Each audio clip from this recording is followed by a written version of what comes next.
Hey, Greg. guy. Oh. We've done it. Oh, well, now.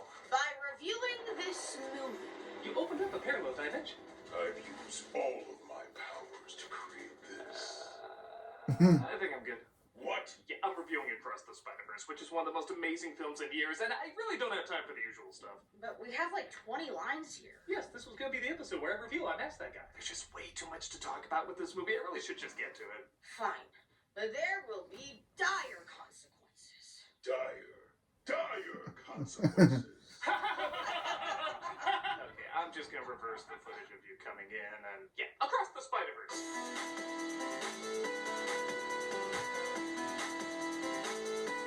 As you've heard me mention in the past, Into the Spider-Verse was easily my favorite Spider-Man movie. Yet, I never did a full-on review of it. Part of the reason is everyone has said pretty much what I think. It's fairly self-explanatory why this film is so great, and I don't really have a ton of new things to add on top of it. But with Across the Spider-Verse, there's so much visual stimulation, visual information, and visual storytelling going on that I'm convinced no one reviewer could cover all of it. It is overload how much this movie throws at you. Which I remember watching this movie in the theaters, and it was great. Detail in the foreground, background, corner of the screen, or center of the screen all ties into either its clever humor or themes and ideas. I was blown away when I saw this movie, and despite seeing it several times, I'm still finding new things to notice on each viewing. To me, this is what the word Marvel was invented for, because this film is a cinematic marvel. It's my new favorite Spider-Man flick, and I'm gonna dive into why. So let's not waste any time. Not even a little bit of time. You need to go. Dick. Let's take a look at Across the Spider-Verse. First off, I love that even the opening logos has to utilize like 50 different art styles. Hell, even that little cough text before the logos is pretty artistically pleasing to look at. Like if you put that on a billboard and put soda under it, I'd buy that soda. The movie hasn't even started yet, and already I love its style. And we open with Gwen from the last movie playing the drums. His name is Miles Morales. He was bitten by a radioactive spider. It wasn't until I watched it back the 5th time that I realized while this is technically animation from the last film, it's done in the style of Gwen's world, using these melting watercolors and colored palette. I didn't want to hurt him. But I did. Even just the way it captures a person's mindset while making music. Thinking about the past, present, and future while the beat seems to create abstract but also distinct imagery is such a clever way to do both a recap and foreshadow of what's to come. And you're going to hear me say this a lot, but pause the movie at random moments and just appreciate the layout. A lot of this flies by in literally milliseconds, but because of that, you feel the effort and artistry snuck in on both the conscious level and subconscious level. I can't think of any other movie I can just... Kind of like he's reviewing the movie of the poster I have. It turns out she's drumming for a band. That points out she's really just drumming for herself. And yeah, if I point out all the Easter eggs, we're gonna Some Mary And Janes. she ends up quitting. As she goes home, we get an amazing mix of both verbal and visual narration as we understand both through the dialogue and imagery what's going on in her head. In this line of work, you always wind up a solo act. You ever go somewhere when your mind is racing with a million thoughts and you see the real world but also all your dilemmas surrounding you? That's what this is doing. Spider-Woman, Miles, Peter, her dad, all these images flash in the background as time seems distorted, just fading from one location to the next. Some things are very clear, other things are very fuzzy. There's a lot of detail, but it goes by too fast for you to focus too much on it. It's also a cool touch that this art style is also mimicking the Spider-Gwen art style from the comics. As you probably guessed, it looks spectacular. Yeah, I'm sorry I'm kind of low on jokes right now. I just still can't believe I live in a world where a movie this consistently amazing exists. No. What did you do? I just wanted to be special. Like you. This version of Peter, I don't even think has 5 lines, but I am torn apart watching him die in Gwen's arms, and we don't even see her face through it. Gwen? Don't worry. Who's Gwen? It's secretly sneaking in that much emotion in literally seconds without you even being aware of it. You hear that, exposition dump movies? You don't need to just bad ADR your plot points. Goddamn, make us feel what's going on instead of just telling us. Peter Parker is my daughter's best friend. I will not rest till I find this Spider-Woman. Slight conflict of interest, but hey, comic book movies. I think you could literally have a comic book character called the conflict of interest. She killed your friend. You don't know that. I don't want to argue about this. Yeah, I can tell. This movie is doing what Ang Lee's Hulk was trying to do, where it has the layout of a comic book to display the heightened placement of people's emotions. Like, why just have a close-up here when you can have a close-up and a wide shot seeing both their reactions? In fact, I kind of like the father is further away, like he's more behind in information, but then she goes back to hug him, like she's taking a step backwards from her world to be with him. See, that's the difference between this and Ang Lee's Hulk, because Ang Lee's Hulk is Ang Lee's Hulk. This has much more of an understanding about why certain visuals are emphasized in comic books. The reason this wasn't shown in the UAE. Take that, country, not seeing one of the greatest cinematic achievements in years. Feel free to block Citizen Kane if young Charles looks a little too much like a girl at any point. You won't be missing anything important. I am the vulture, the pinnacle of man's genius. Someone breaks into the Guggenheim Museum and it turns out it's a version of Vulture from a Renaissance art dimension. Where are you from, bud? I am an artist, an engineer. This is so detailed. There's even notes scribbled around in the same way Da Vinci would scribble notes on his work. Also, I gotta respect a film that thinks Jeff Koons is overrated. But other spider folks start coming through the portals with music that, I don't know about you, but I just cream my jeans whenever I hear.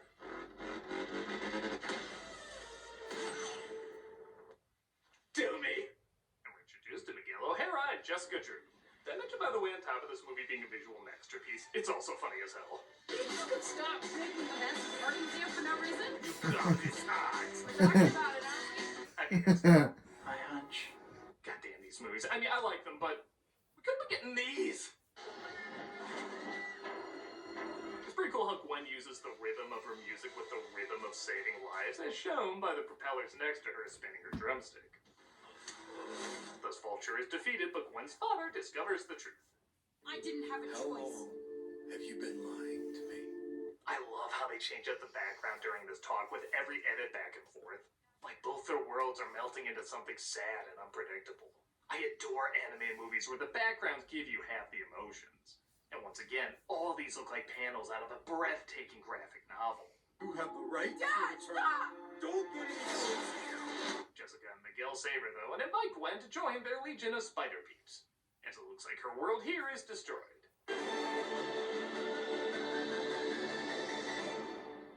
That was all just before the opening credits, and this is the page of notes I took. Nah, I'm just kidding. It actually went on to the next page. I stopped here. This movie's too good! We cut to Miles Morales, who's supposed to be talking with his parents and counselor about future colleges, but he's too busy stopping a pathetic villain named The Spot. A villain Miles is so not intimidated by, he literally heats up a snack before fighting him. You understand this is the fight of our lives, Sorry, just a second. No, go ahead, take the call. As you may have guessed, the action in this movie is pretty amazing. And again, a big part of that is the animation style. As I mentioned in my Puss in Boots 2 review, the skipping of frames allows you to see more of a clear picture, so you can take in more visual information. Right? On top of that, unlike a lot of CGI films, this movie has a real respect for the drawn line. Don't get me wrong, the 3D animation is amazing, but 9 out of 10 times it's trying to look relatively real. Just some things about it are more exaggerated. Like, is this CGI or live action? Could be either, right? With hand-drawn animation, you're taking the most important part of something, all the complex shapes of reality, and reducing it down to its simplest form, a line. Hell, even a line is basically just a dot stretched out. That's one of the reasons I don't mind rotoscoping so much when it comes to hand-drawn. How much of a human being in both form and movement can you capture with just a simple line and still recognize it as alive? That's amazing to me. When CG often tries to mix with line work though, it either just moves around one drawing like a puppet, or it just puts a solid line over a CG model. It doesn't usually feel live, isn't that artistically pleasing to look at, and just doesn't have the same effect as hand-drawn. The lines in this movie, though, despite it being CG, do emphasize the most important parts of a character's form and movement. And on top of that, they also have beautiful shades of color in them, like a beautifully drawn comic book. This and its predecessor have a masterful understanding about why the drawn line is so important, and a brilliant technique. I cannot wait for the final movie.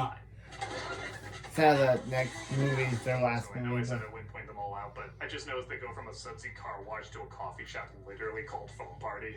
Not an amazing joke, but somebody thought of it. I want them to know I see you. It's better than this one, considering he clearly should have been playing this version. Come back to your nemesis. Don't escape. He stops The Spot for now and shows up to the meeting. Can't have your cake and eat it too. Unless you bake 2 cakes. They actually bring up 2 cakes quite a few times in this. Did you order the cake for tonight? It won't fit on one cake. Did you even see the cake? See you later. With a cake. I'm just calling it now. They're gonna do something with 2 cakes in the final one. That's way too good a metaphor. I don't care if you had to fight 2 cakes in the climax. You gotta do something with this. Princeton University. Now that's too far. New Jersey's too far from New York? Some say the scenes with the folks goes on a little too long, but A, it does show the movie can slow down and pace itself. It doesn't always have to throw a million things at you all the time. And B, I like how much it foreshadows what Miles is about to go through. He never lets anyone tell him that he doesn't belong there. The speech with his mom saying don't let anyone treat you like an outcast is not only great because he's a unique student, but it also hints that even in a world filled with unwanted anomalies, he'll still be an unwanted anomaly.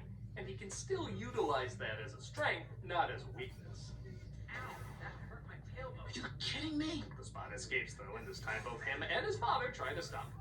You left in the middle of a fight. I did not. It was Are you actually serious? It was inconsiderate and super rude. Again, slow these scenes down and see how amazingly put together they are. These are like Jackie Chan fights in animation. You just have to watch it closely to see both how creative and hilarious they are.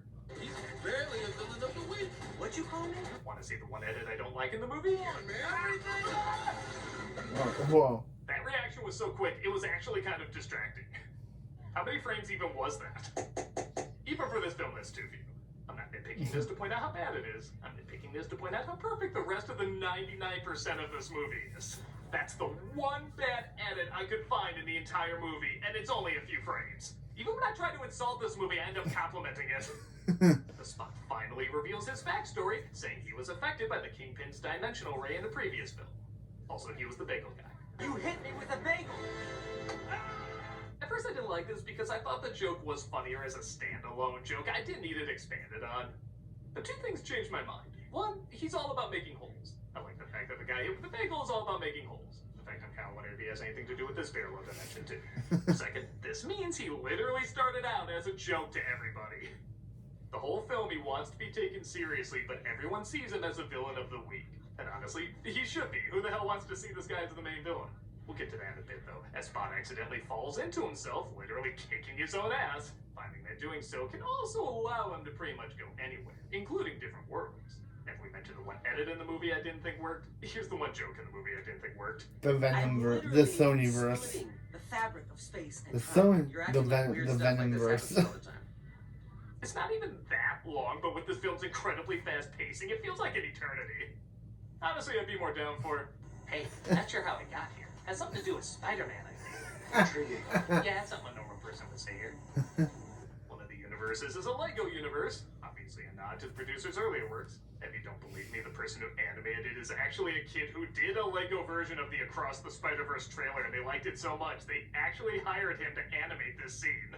Well, Lord and Miller, here's me in a Spider-Man outfit. I gladly accept your invite to be in the next one. Gwen appears catching up with one of the only people she considers a friend, even though Miles clearly sees her as more of a friend. Missed you too. That is until I saw you in the suit, and now I want nothing to do with you. She tells him about the Spider-Verse, and looks after all the other dimensions with spider people in it. But really she's looking to see if there's any leads on catching the Spot, as his abilities are allowing him to figure out how to jump to other dimensions. Maybe some things are supposed to be just for us. It's pretty hard to do a romantic Spider-Man scene as visually iconic as the upside-down kiss.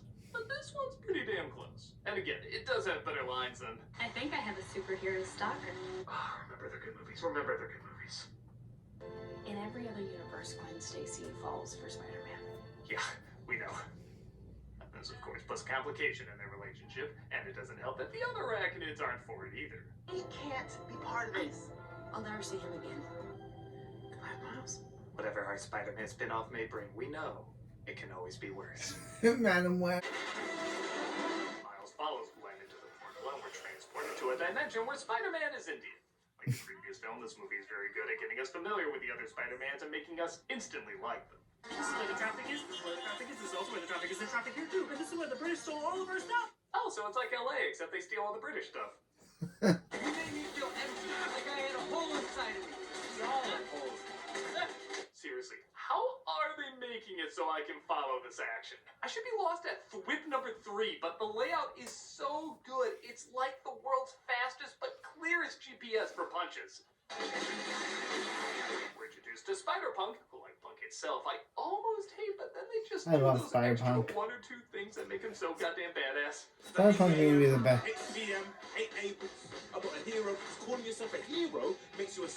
Spider-Punk was my favorite character in the movie. Also, damn it, I thought Spider-Man Noir was the world I wanted to see get its own movie, but that might have been dethroned. However, the Spot levels up his powers even more, causing Miles to have a vision.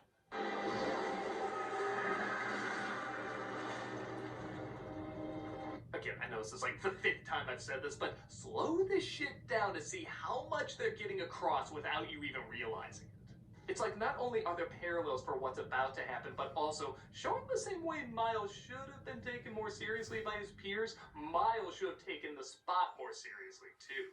And in fact, they are more connected than Miles originally thought. And the fact that both of them were affected by the same dimensional ray, I don't think is on accident. It's almost like that's what allows them to break the rules of traditional storytelling as well as they do. What was our future? After saving the city from a giant sinkhole, as well as saving the father of Indian Spider-Man's girlfriend, the other spiders show up to stop the world from crumbling, as a canon event has been disrupted. What's a canon event? Well, Miles is invited to Spider HQ and of course introduced to a ton of cameos. Video game guy. I love video games. Another video game guy. Are you talking to me? See, 40 minutes ago, that's how you do it. He's reintroduced to Peter B. Parker, who's now a parent, and brought to Miguel. He's the leader of the Spider Troops, making sure events that are supposed to happen always And happen. Oscar Isaac is Like the Prisoner best Escape actor by in this Spider movie. Showing up in the Spider-Verse movie, even when some should clearly be making 3 Big more time. seasons. And of course, having someone close to them die. If any of these are broken like Miguel did once, their whole world would crumble like his did. Miles, as you may have guessed, is supposed to watch his father die at the hands of the Spot. If not for Uncle Ben, most of us wouldn't be here. All the good we did, it wouldn't have been done. It is interesting asking the question, can Spider-Man still be Spider-Man without some sort of tragedy?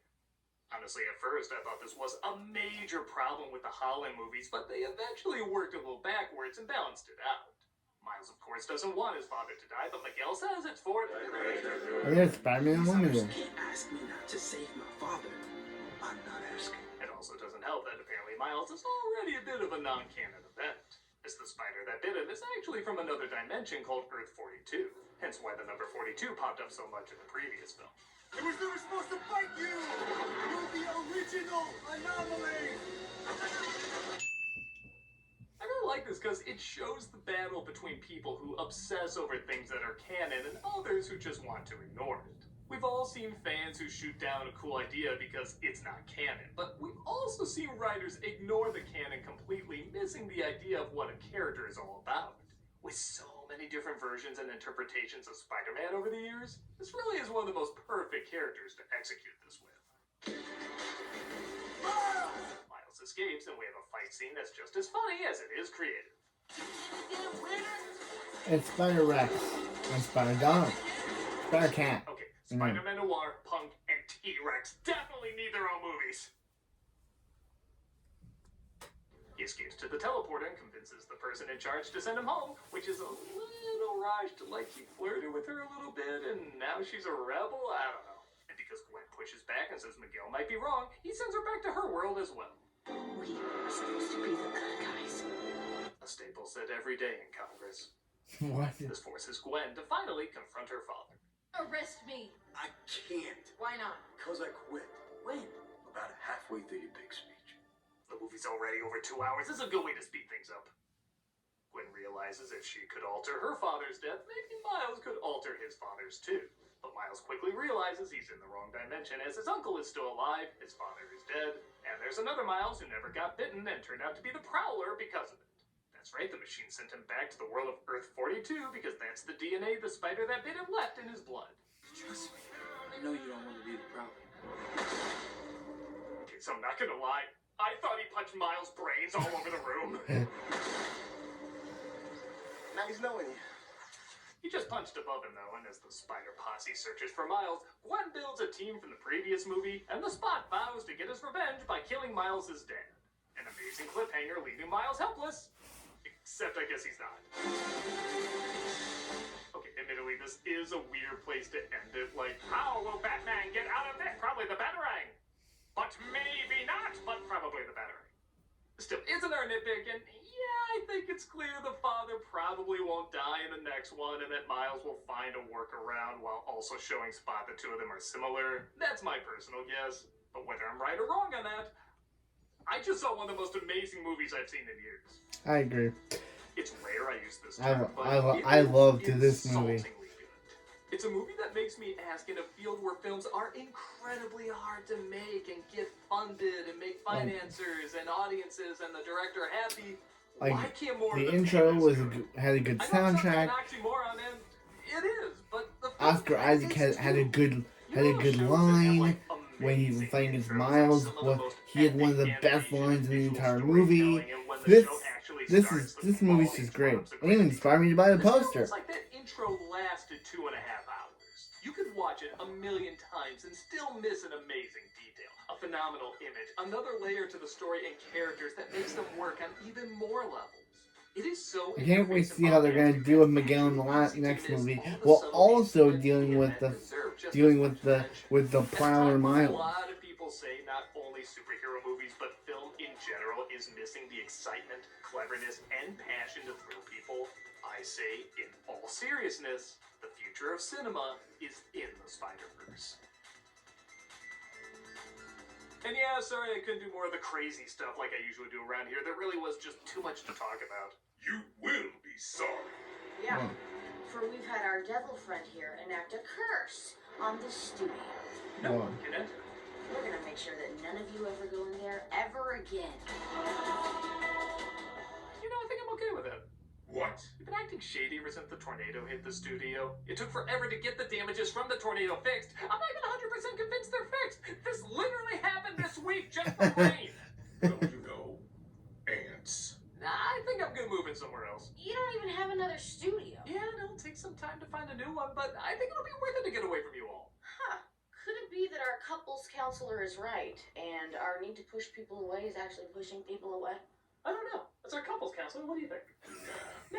You will rue this day, critic.